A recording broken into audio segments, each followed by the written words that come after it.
Nah, kalau yang tahun ini itu teman-teman yang di tahap 2 ini teman-teman bisa mendaftar baik sudah punya unconditional LOE maupun belum punya, tapi semuanya wajib berangkat di tahun depan, di tahun 2022. Yang berbeda lagi mungkin di administratif, kan LPDP salah satu persyaratannya adalah teman-teman harus melampirkan surat pernyataan yang menyatakan bahwa memang teman-teman bersedia untuk lanjut studi dan setelah lulus nanti akan kembali ke Indonesia, salah satu poinnya. Kalau dulu itu teman-teman harus tulis, lalu print dulu, tulis, lalu tempel materai, scan, lalu upload. Kalau sekarang itu bergabung langsung di aplikasi, langsung menggunakan digital signature. Kemudian ada beberapa penekanan yang mungkin nanti teman-teman bisa cek di media sosial LPDP, tapi yang paling krusial seperti yang saya sampaikan tadi. Paling sama yang paling berbeda di tahap 1 sama tahap 2 ini dari tahun-tahun sebelumnya, LPDP itu biasanya selalu mensyaratkan surat keterangan sehat, surat bebas narkoba, dan surat bebas TBC untuk keluar negeri. Namun karena kondisi pandemi ini, itu surat-suratnya kan semuanya harus diurus di rumah sakit ya. Jadi untuk menjaga teman-teman dan untuk keamanan kita semua, akhirnya kita meniadakan persyaratan tersebut. Jadi kurang lebih seperti itu Mas bedanya. Oke, tahap jadi 2. Iya, terutama yang sekarang itu kita lebih digital gitu ya Mbak ya. Kayak semuanya bisa serba online.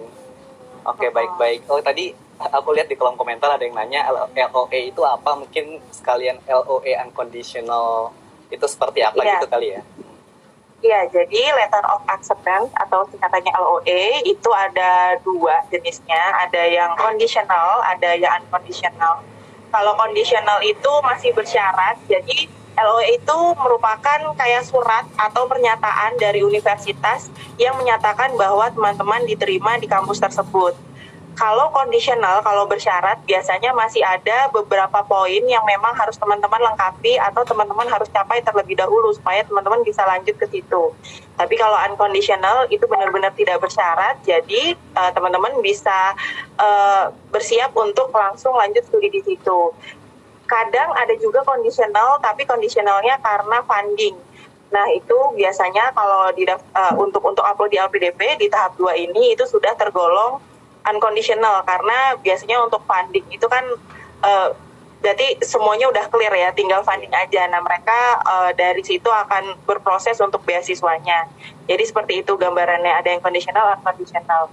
Nanti bisa dicari juga di website LPDP, itu juga di situ kita menjelaskan apa sih LOE, apa sih yang dimaksud unconditional seperti itu.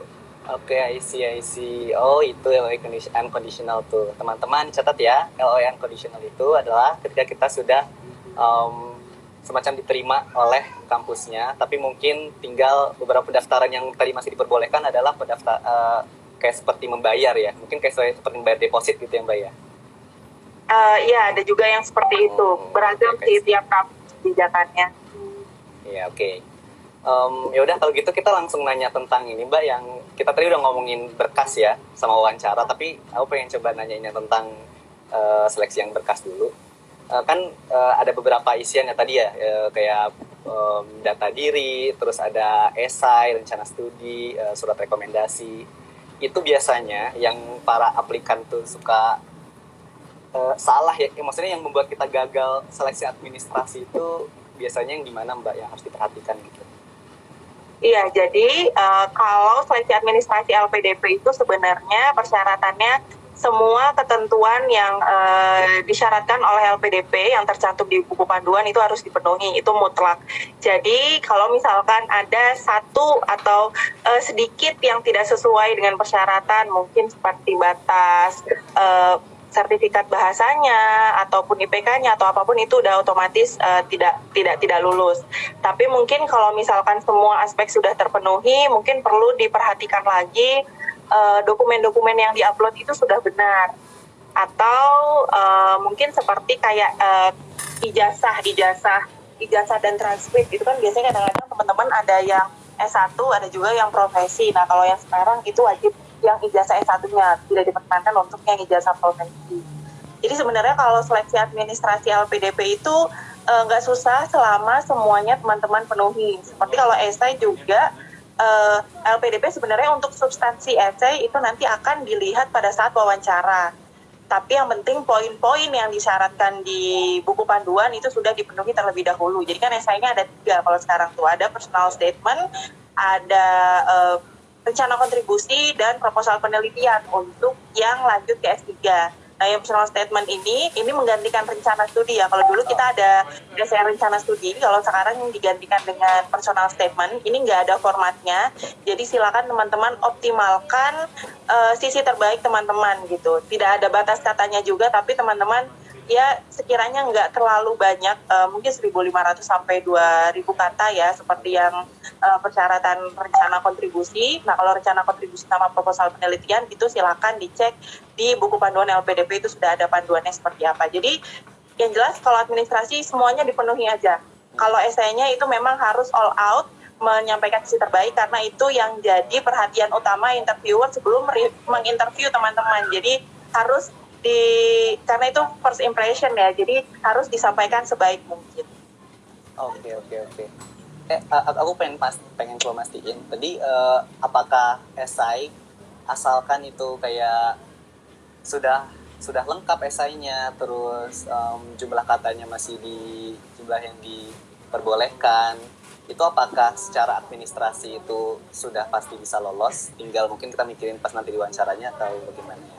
Iya, kebetulan kalau syarat administrasi yang penting ada dan sesuai poin-poinnya, jumlah katanya insya Allah lulus.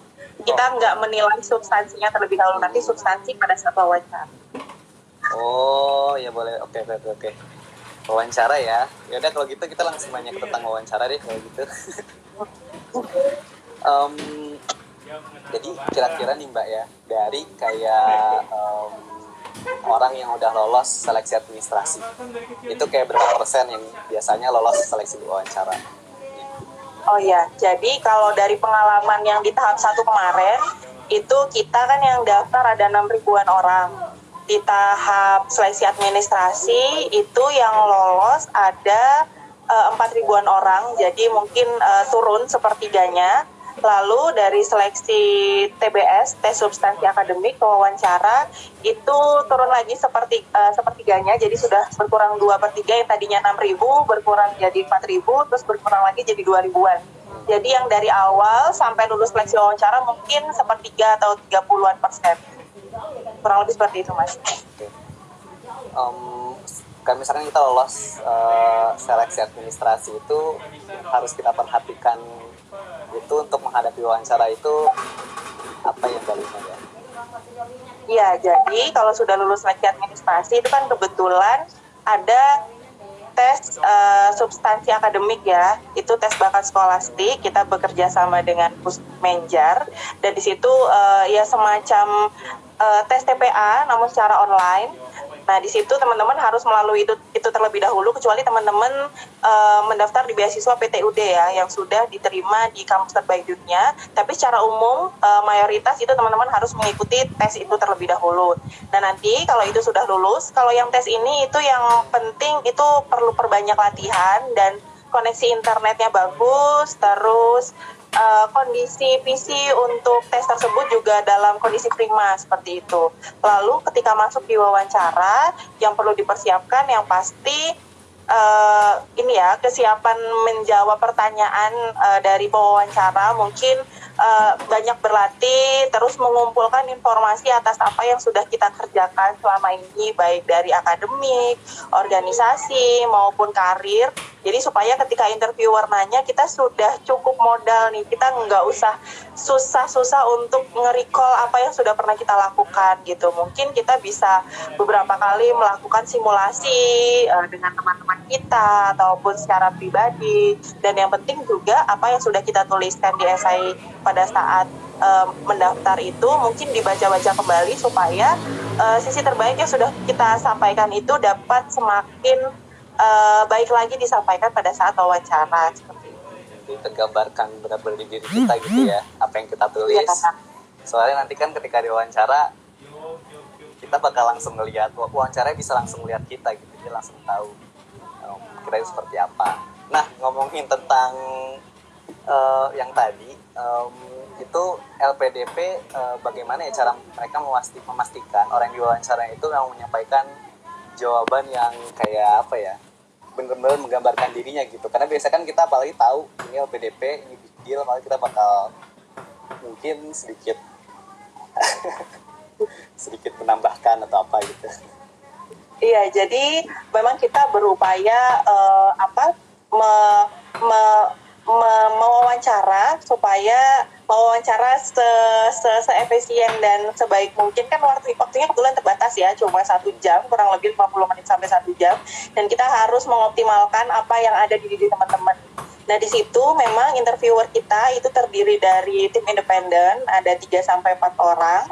Di situ nanti teman-teman akan diwawancara, sudah ada parameternya, dan dari parameter tersebut itu sudah nanti akan dicek dengan evidence yang ada. Jadi dari bagaimana cara teman-teman menjawab, dari bagaimana merecall lagi apa yang sudah teman-teman lakukan, itu sudah ada. Interviewer tuh ada yang dari sisi psikolog, dari akademisi, dari berbagai sektor. Jadi pasti mereka memahami gitu bagaimana cara teman-teman menjelaskan tentang apa yang sudah teman-teman lakukan atau apa yang ingin teman-teman capai pada saat wawancara gitu. Jadi intinya adalah kita sudah memiliki parameter yang jelas, kita sampaikan ke pewawancara, dan parameter itu ketercapaian poinnya itu nanti akan kita lihat dari evidence yang disampaikan. Dan nanti akan diakumulasi, kira-kira kita lihat apakah passing grade-nya akan tercapai atau enggak. Kalau misalkan ternyata dari poin-poin teman-teman menjawab itu ketika diakumulasi melewati passing grade, maka teman-teman lulus seperti itu. Dan juga ada satu aspek lagi yang perlu diperhatikan adalah rekomendasi dari pewawancara. Jadi syarat untuk lulus di wawancara adalah lulus passing grade dan juga direkomendasikan oleh para pewawancara. Oke.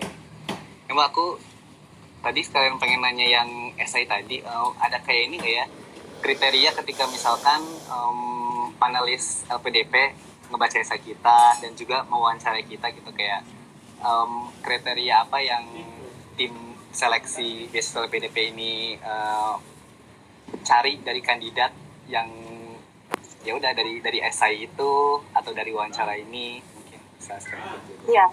Jadi sebenarnya bukan hanya dari esai ya, dari banyak aspek. Jadi salah satu aspek pertama yang dilihat mungkin dari esainya, karena itu kan yang pertama menjelaskan bagaimana teman-teman berjalan selama ini dan apa yang ingin teman-teman raih gitu.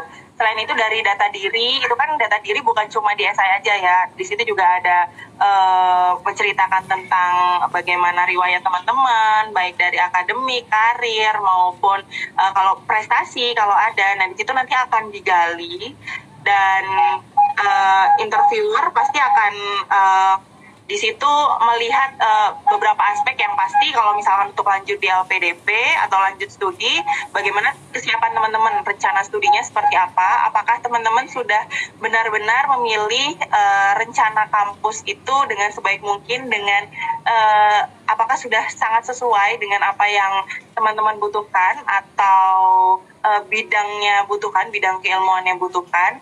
Dan nanti ketika setelah selesai studi, kira-kira apakah sudah benar-benar tahu apa yang ingin dilakukan gitu.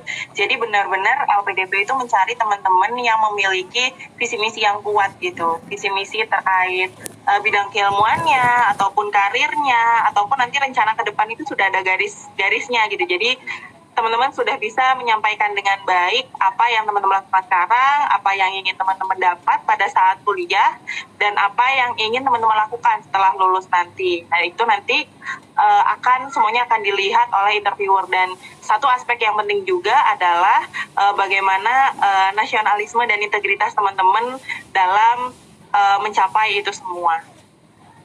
Oke, I see. Berarti tadi pertama harus udah jelas visinya, terus nasionalisme juga gitu ya, dan semuanya harus tergambarkan dari esai dan dari wawancara kita. Ya. Kalau tadi administrasi, Bentar. checklist tadi udah lengkap ya, checklist kayak harus ada data diri lengkap, terus syarat-syaratnya lengkap dan lain sebagainya. Oke. Ini Mbak, apa harapan LPDP, gimana nanya ya? ini oh iya, ini untuk temen aku pengen ingetin dulu ke teman-teman. Ini kita pertama bakal nanya-nanyain dulu pertanyaan-pertanyaan yang emang udah disiapin untuk Mbak Lina. Nanti pertanyaan-pertanyaan di question box bakal kita bacain juga, jadi tenang aja. Jadi mungkin sekarang pertanyaannya itu lebih kepada kriteria apa yang diinginkan dan segala macamnya. Mungkin kalau nanti lebih menjurus ke arah teknis, kita bakal coba tanyain ketika ada kalau misalkan masih ada waktunya. Tapi kalau nggak ada waktunya juga, mungkin nanti kita bisa tanya Mbak Lina juga gimana kalau masih ada pertanyaan-pertanyaan yang masih mengganjal. Tapi nanti dulu. Sekarang aku pengen nanya juga tentang kayak apa harapan LPDP pada pelamar yang berhasil lolos gitu, Mbak. Iya, jadi teman-teman yang sudah lolos beasiswa LPDP, baik itu ke dalam negeri maupun ke luar negeri, itu kan nanti pasti akan merepresentasikan Indonesia dan juga LPDP. Jadi ketika melanjutkan studi di tempat studi, kami harapannya teman-teman bisa mengoptimalkan waktunya untuk studi, untuk mendapatkan ilmu seoptimal mungkin di sana. Dan nanti setelah selesai studi itu wajib langsung kembali ke Indonesia. Nah, kembali ke Indonesianya ini sebenarnya berkiprah di sektor apapun, kami memberikan keleluasaan kepada teman-teman. Jadi teman-teman bisa berkiprah di sektor publik, sektor private, ataupun sosial, atau apapun yang memang teman-teman rasa masih butuh support dari teman-teman, atau teman-teman rasa ada celah yang masih bisa teman-teman perbaiki di situ. Jadi harapannya yang pasti teman-teman bisa membawa nama baik Indonesia dan pulang itu bisa membantu Indonesia untuk semakin maju gitu dari bidang keilmuan yang teman-teman dalami. Oke, I see. Mbak ada ini nggak Mbak pesan-pesan untuk calon pelamar LPDP 2021 gelombang? Iya, jadi yang pasti beasiswa LPDP ini kan investasi yang besar ya dari pemerintah Indonesia untuk teman-teman semua, supaya teman-teman punya kesempatan untuk lanjut studi ke pendidikan tinggi, pendidikan tinggi terbaik dunia. Jadi kami sih pesannya optimalkan sebaik mungkin kesempatan ini, dan kalau misalkan teman-teman yang sudah siap untuk daftar di tahap 2 ini, siapkan dengan baik, baca panduan dengan teliti, dan jangan mepet-mepet untuk mendaftar. Jadi jangan terlalu terburu-buru, tapi jangan mepet-mepet juga dari deadline. Jadi kalau sekarang mungkin deadline-nya 8 September, nah jadi teman-teman baiknya sih akhir Agustus atau awal-awal September banget itu udah submit, karena kan kalau mepet itu banyak faktor ya ketika kita mendaftar, itu baik dari kelengkapan kita, internet dan segala macam itu. Jadi kita harapannya teman-teman bisa optimal gitu, jadi nggak ada kendala di injury time seperti itu. Oh iya. Terima kasih Mbak Lina, pesan-pesannya menarik sekali. Jadi tadi pesan-pesan dari Mbak Lina ya.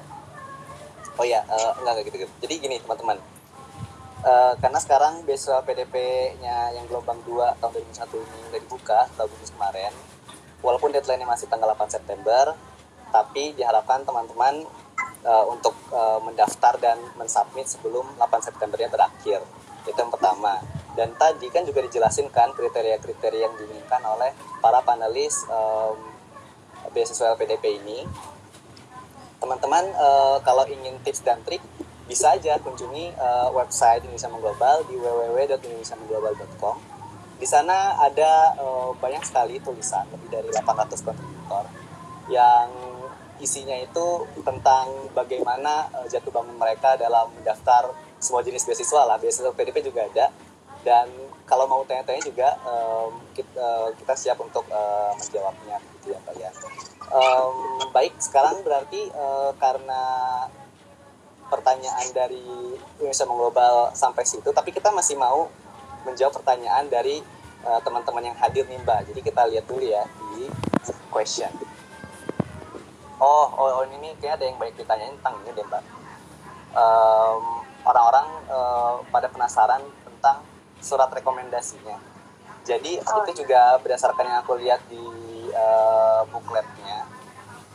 Oh iya teman-teman, bagi yang mau tahu informasi tentang LPDP bisa lihat di bookletnya Mbak ya, ada bookletnya.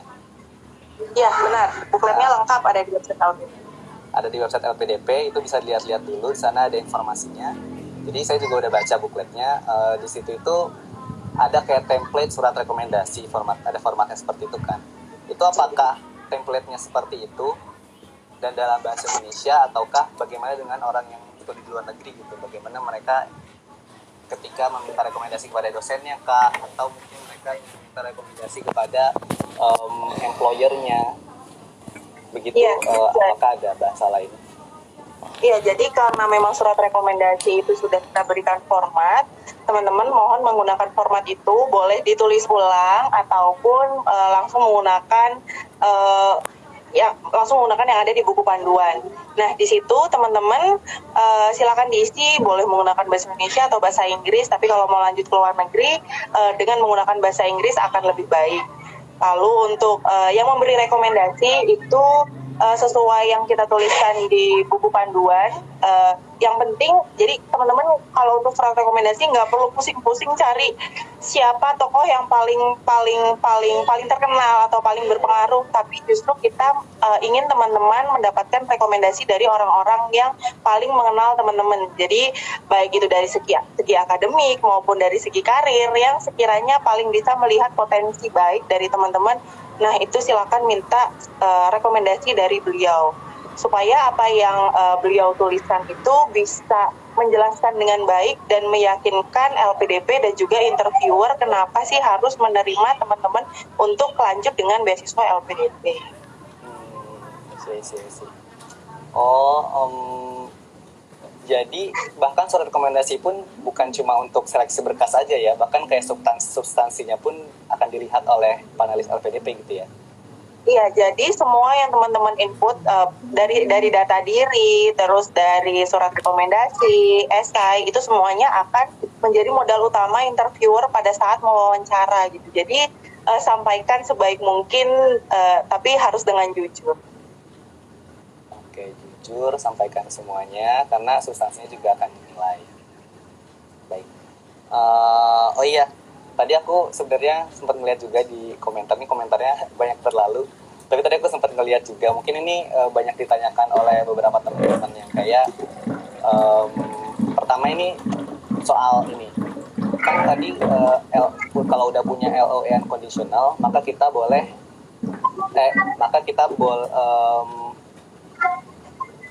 gimana ya? Kita bisa punya LOE unconditional untuk seleksi administrasi itu kan. Apakah itu memberikan nilai tambahan untuk para pelamar atau enggak? Ya, terima kasih pertanyaannya. Jawabannya belum menjamin kelulusan sebenarnya. Bisa jadi memberikan nilai tambah, bisa kalau teman-teman bisa menyampaikan rencana yang baik dari LOE unconditional yang sudah teman-teman dapatkan gitu. Jadi kalau memang kampusnya itu kampus yang baik, yang ada di list LPDP, dan teman-teman bisa menyampaikan dengan baik kenapa memang benar-benar pengen lanjut ke situ, apa yang ingin didapat dan apa yang ingin diberikan ke Indonesia lagi nanti, itu bisa jadi mempermudah teman-teman. Tapi itu pun sebenarnya tidak menjamin teman-teman bisa lulus karena ada aspek-aspek lain seperti nasionalisme, integritas, dan latar belakang teman-teman dari riwayat karir, organisasi, dan segala macam itu juga akan dilihat. Jadi teman-teman yang belum punya LOE unconditional pun sebenarnya tidak perlu khawatir, daftar ke LPDP, boleh sudah punya LOE, kalau belum punya pun juga nggak masalah. Nanti setelah dapat LPDP akan kami berikan ketepatan 18 bulan untuk mendapatkan LOE unconditional, seperti itu. Jadi yang penting semua aspek itu, semua parameter pada saat wawancara itu bisa tercapai dengan baik, baik itu sudah punya LOE maupun belum punya. Harus siap pokoknya. Jadi in general perencanaannya harus matang banget ya, kayak maksudnya bahkan belum punya LOE pun kalau misalkan rencananya udah mateng, kita kenapa mau dapat LPDP dan segala macamnya itu mendapatkan poin yang tinggi sekali ya di mata panelis LPDP. Ya. I see. Oke. Kita coba lihat Q&A mungkin ya Mas ya. Dari situ bisa kelihatan questionnya kan yang dari tanda tanya itu? Bisa. Bisa. Coba kita lihat ya.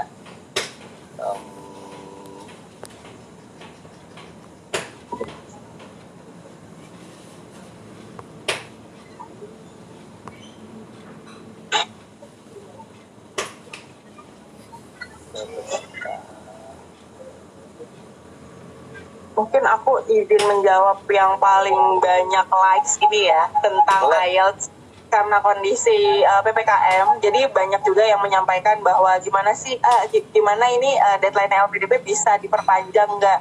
Jadi memang karena kondisi PPKM ini kan ada beberapa lembaga tes bahasa Inggris yang nggak bisa menjalankan programnya seperti IELTS itu kan harus offline dan masih belum bisa dijalankan karena PPKM. Jadi jawabannya sejauh ini untuk tahap LPDP dari pendaftaran dan semuanya itu masih sesuai jadwal karena itu sudah disusun dengan baik dan itu finalnya itu sudah di akhir tahun. Jadi kalau misal kita perpanjang lagi itu masih belum memungkinkan karena jadinya nanti kita pengumumannya di tahun depan gitu. Jadi bukan lagi untuk awardee di tahun 2021.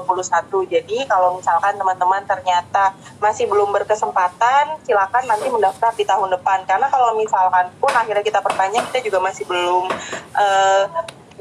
tahu ya kondisi ini tuh akan berlangsung sampai kapan, PPKM-nya sampai kapan gitu. Jadi kita masih akan terus berjalan dengan timeline yang sudah kita publikasikan.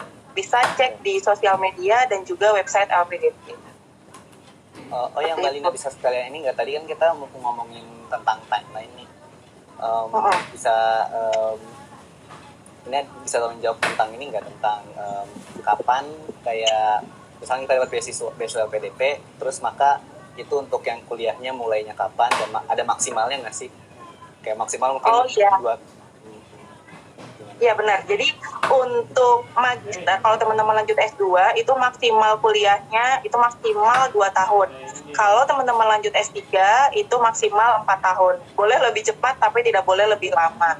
Untuk mulai kuliahnya, untuk yang ikut tahap 1 kemarin, kalau sudah punya LOE Unconditional bisa paling cepat berangkat di September 2021, tapi kalau belum punya itu paling cepat di 2021.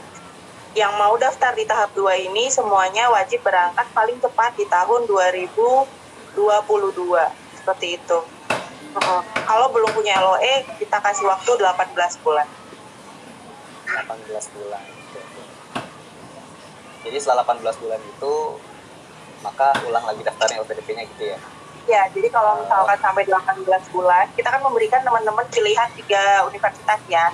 Nah, tiga pilihan major dan universitas. Kalau misalkan ketiganya teman-teman belum bisa mendapatkan LOE-nya sampai batas waktu 18 bulan, maka dianggap hangus. Jadi kalau teman-teman mau dapat beasiswa LPDP lagi, silahkan mengikuti lagi seleksinya dari awal. Jadi harapannya sih teman-teman kalau sudah dapat kesempatan beasiswa LPDP kan tidak mudah ya. Jadi dari seleksi administrasi, seleksi TBS, lalu seleksi wawancara itu kan proses yang tidak sebentar. Jadi kalau sudah dapat lulus itu dioptimalkan. Jadi mudah-mudahan dilancarkan dapat di kampus-kampus sesuai yang teman-teman daftarkan. Terus ada yang nanya juga itu terhitung mulai kapan? 18 bulan terhitung sejak pengumuman teman-teman dinyatakan lulus. Pengumuman hasil seleksi wawancara itu pengumuman hasil final.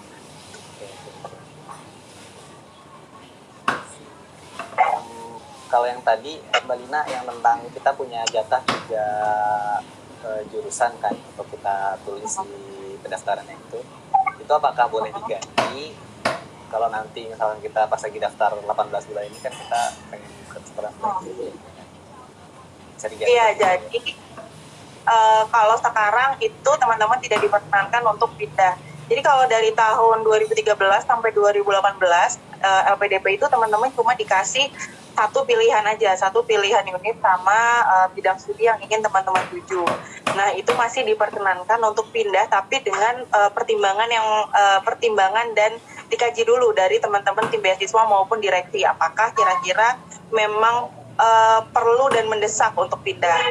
Tapi sejak tahun 2019 sampai sekarang itu kita sudah memberikan teman-teman 3 pilihan. Nah, dari 3 pilihan itu, ketika teman-teman sudah memutuskan submit di pendaftaran berkas, itu teman-teman sudah tidak diperkenankan untuk mengubah lagi sampai nanti-nanti. Jadi, teman-teman harus mempertimbangkan sebaik mungkin kalau misalkan memasukkan pilihan bidang studi maupun perguruan tinggi itu harus yang sekiranya bisa teman-teman tuju untuk lanjut studi nanti. Bocil tidur kok, Mak. Ya, di bawah ujung kaki aku tidur main di lantai ya. Dekat lemari. Mbak Dina, ini ada pertanyaan Panjang lalu juga dari tadi. tentang kalau untuk mahasiswa yang kuliah di luar negeri itu kan diminta agar kita membuat transkrip nilainya itu untuk disetarakan dulu pakai www.skolaro ya, skolaro.com. Iya. Tapi juga mengirimkan transkrip nilainya juga kan ke LPDP. Itu kira-kira kalau misalkan sistem yang dianut oleh kita itu nggak ada di skolaro.com, itu kira-kira gimana ya maksudnya?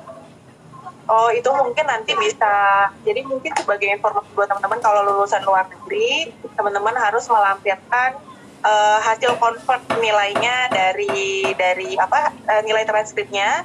Biasanya kan sudah memang ditetapkan ya, dari biasanya negara-negara tertentu itu sudah ada standarnya. Nah, kalau misalkan tidak ada, itu mungkin bisa disampaikan dulu ke bantuan.lpdp.kemenku.go.id supaya nanti dicek oleh tim rekrutmen dan juga tim beasiswa apakah pernah ada kendala serupa, dan nanti mungkin bisa disampaikan solusinya dari tim beasiswa. Jadi kalau misalkan ada case dari teman-teman, baik yang seperti Mas Vicky tadi sampaikan ataupun kendala-kendala lainnya yang sekiranya belum terjawab di buku panduan, nanti bisa disampaikan tertulis dengan menunjukkan bukti-bukti bahwa memang kendala teman-teman itu belum terjawab gitu di buku panduan ataupun di FAQ ataupun di internet gitu.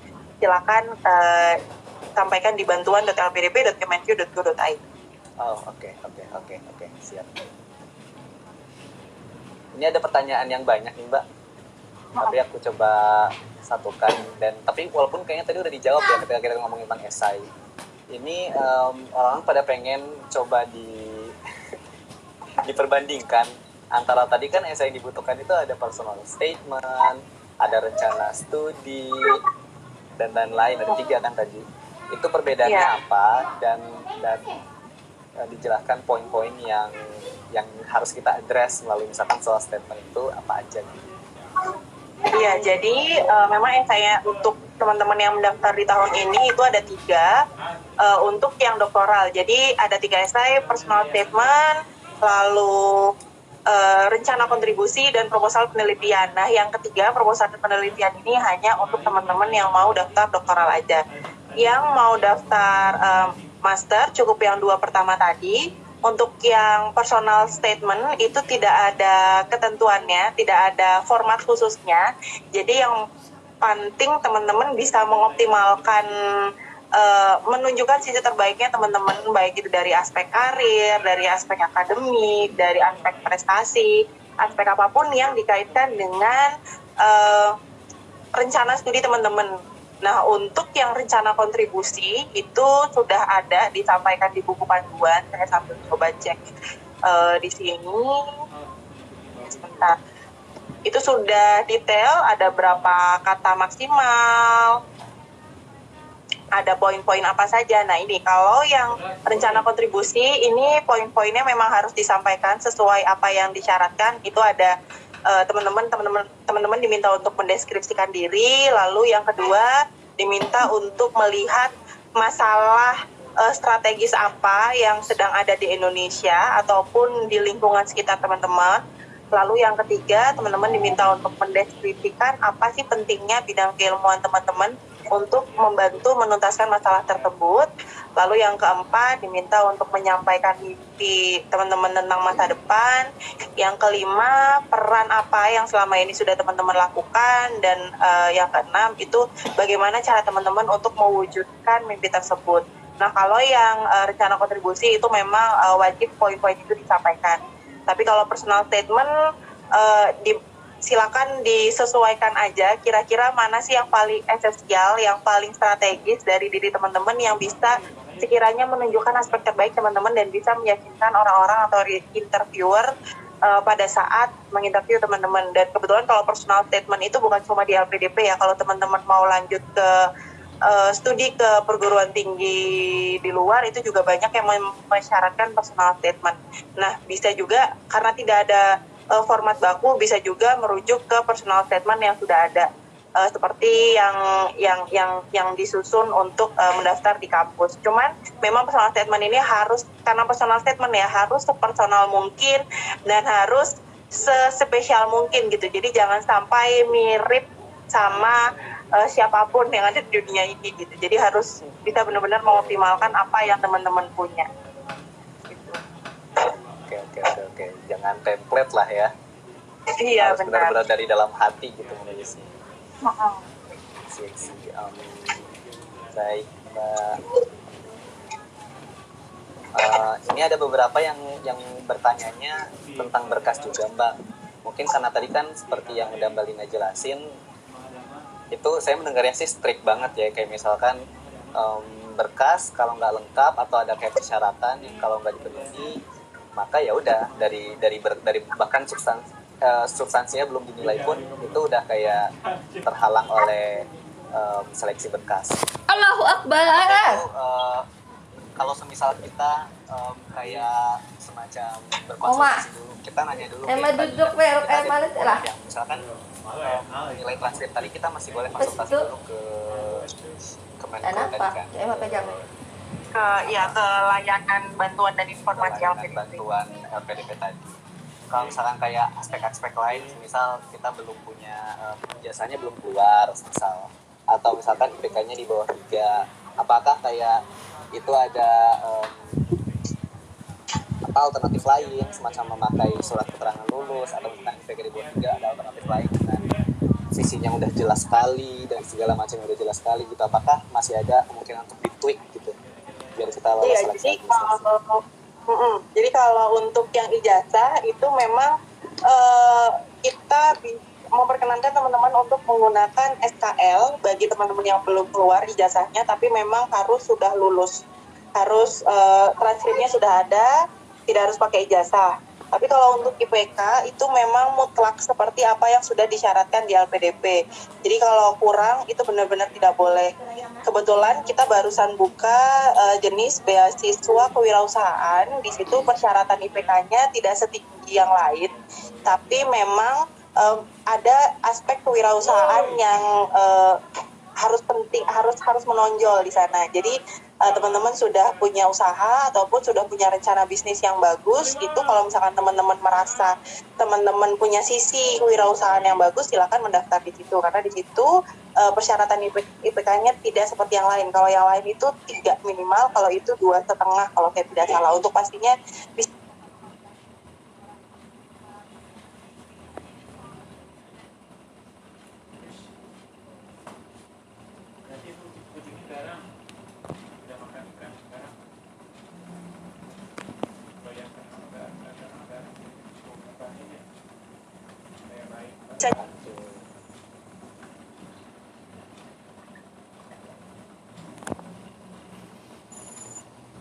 Satu jam. Sebenarnya masih ada yang mengganjal sih, sepertinya maksudnya di Q&A ini masih banyak sekali, ada beberapa yang masih belum bisa kita jawab. Untuk teman-teman yang masih punya pertanyaan dan segala macam ini, ingin bertanya kemana ya Mbak ya? Ya, jadi teman-teman kalau masih punya pertanyaan, silakan telepon LPDP di call center. Kita call centernya 24 jam. Mau hari libur, lebaran, ataupun tengah malam, kita bisa melayani teman-teman, menjawab pertanyaan teman-teman di 15652. Teman-teman juga kalau lebih suka tertulis, bisa sampaikan di bantuan.lpdp.kemenq.go.id, itu seperti tiket. Lalu kalau teman-teman merasa lebih suka ngobrol di sosmed, itu bisa juga tanya lewat media sosial kita, ada Instagram, ada Twitter, dan juga Facebook, LinkedIn, YouTube, yang bisa teman-teman sampaikan pertanyaan baik via komen maupun private DM, itu silakan bisa di situ. nanti akan ada admin khusus kita yang membantu teman-teman untuk menjawab keresahan terkait mendaftar beasiswa LPDP.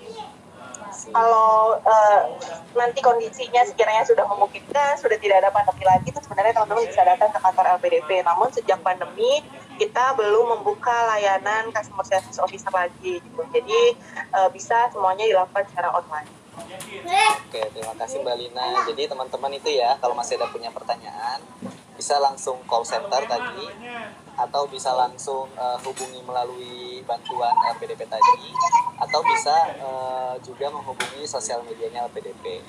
Dan kalau teman-teman ingin tips dan trik atau membaca kisah-kisah tentang studi atau berkarir di luar negeri, bisa kunjungi www.indonesiamenglobal.com. Di situ ada lebih dari 800 kontributor yang udah menulis artikel di sana tentang bagaimana mereka menjalankan studi di luar negeri dan berkarir di luar negeri dan mendaftar beasiswa yang ada. Nggak cuma di luar negeri mungkin.